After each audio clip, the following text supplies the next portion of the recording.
Welcome to Democracy Now!, democracynow.org, the War and Peace Report. I'm Amy Goodman. President Obama's again delayed the withdrawal of U.S. troops from Afghanistan. Obama had vowed to remove half the 10,000 troops currently in Afghanistan in the coming months. But following a request from visiting Afghan President Ashraf Ghani, Obama announced he will leave 9,800 soldiers at least through the end of 2015. Obama said the U.S. will still meet its goal to consolidate forces in Kabul and remove all but 1,000 forces by the end of his term in early 2017. The date for us to have completed our drawdown will not change.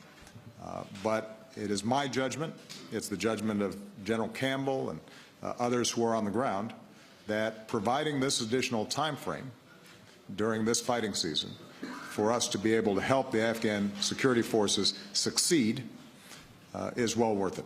According to the New York Times, administration officials say the delayed pullout will preserve secret U.S. drone strikes and other paramilitary operations. CIA personnel, contractors, and special operations forces will keep operating out of a base in Kandahar and another in Jalalabad.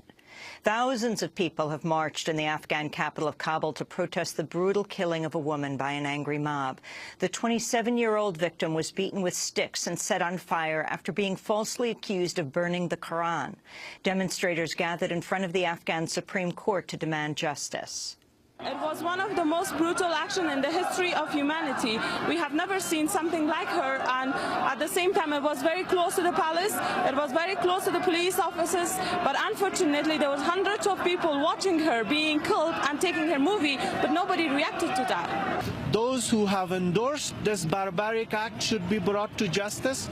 Those who have shown incompetence and negligence have to be brought to justice. Those who have endorsed it, either knowingly or unknowingly, should be brought to justice. The 27-year-old woman's name was Farkhunda. Houthi rebels in Yemen are reportedly advancing on the southern city of Aden, the refuge of deposed President Abdurabu Mansour Hadi. He fled there last month after the Houthis moved against his government in the capital, Sana'a.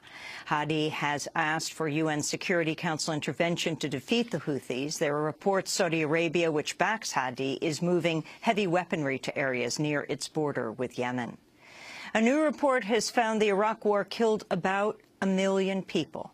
The Nobel Prize-winning International Physicians for the Prevention of Nuclear War and other groups examine the toll from the so-called war on terror in 3 countries, Iraq, Afghanistan, and Pakistan. The investigators found, quote, the war has directly or indirectly killed around 1 million people in Iraq, 220,000 in Afghanistan, and 80,000 in Pakistan, a total of around 1.3 million. Not included in this figure are further war zones such as Yemen. The figure is approximately 10 times greater than that of which the public, experts, and decision-makers are aware. And this is a conservative estimate, they wrote. They say the true tally could be over 2 million people. President Obama says he continues to reevaluate his approach to the Israel-Palestine conflict following Israeli Prime Minister Benjamin Netanyahu's rejection of a 2-state solution. U.S. officials have suggested they might take steps, including no longer vetoing UN Security Council resolutions critical of Israel. Speaking to reporters, Obama said a peace deal is unlikely while Netanyahu is in office.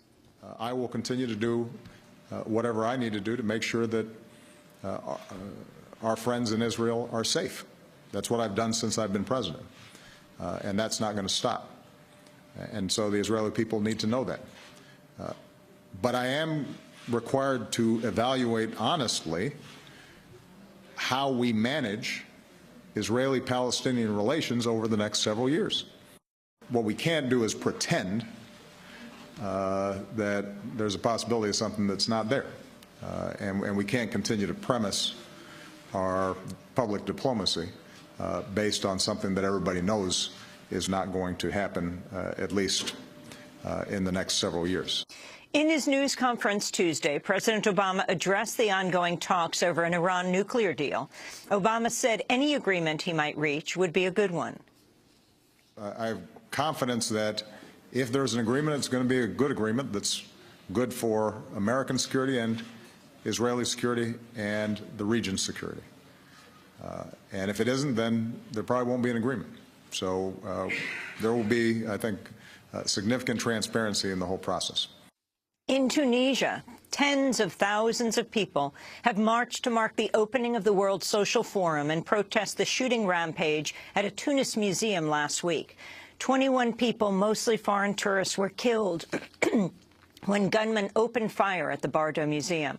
The self-proclaimed Islamic State has claimed responsibility. On Tuesday, participants from more than 120 countries opened the World Social Forum with a march to the Bardo Steps. More than 4,000 groups are attending the forum, which brings together social movements from around the world to discuss grassroots struggles for political change. We'll bring you a report from Tunis tomorrow. In the U.S., the only abortion clinic left in Mississippi has been attacked by a vandal.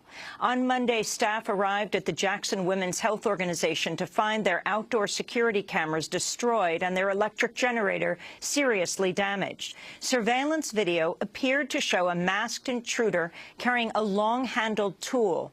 The clinic is nicknamed the Pink House since it was painted bright pink as a symbol of defiance against repeated Republican efforts to shut it down.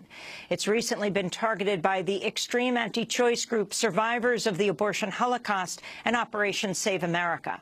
In an online statement, the clinic wrote, quote, "The goal of the anti-abortion terrorists is to transform a legal, safe, and common medical procedure into a fearful and traumatic experience for everyone involved. But we'll always do whatever it takes to make sure our doors open every single Monday morning," they wrote. And some of the nation's top museums are facing calls to sever all ties with billionaire funders who profit from global warming. In an open letter, a coalition of climate scientists and environmental groups says science and natural history museums should no longer accept money from fossil fuel corporations and individual donors like the Koch brothers. The brothers' Koch Industries has extensive energy and industry holdings and has funded climate denial. David Koch is a board member of both the American Museum of Natural History and the Smithsonian National Museum of Natural History. The letter says, quote, "When some of the biggest contributors to climate change and funders of misinformation on climate science sponsor exhibitions in museums of science and natural history, they undermine public confidence in the validity of the institutions responsible for transmitting scientific knowledge. This corporate philanthropy comes at too high a cost," they wrote. And those are some of the headlines. This is Democracy Now!, democracynow.org, The War and Peace Report. I'm Amy Goodman. And I'm Juan Gonzalez. Welcome to all of our listeners and viewers around the country and around the world.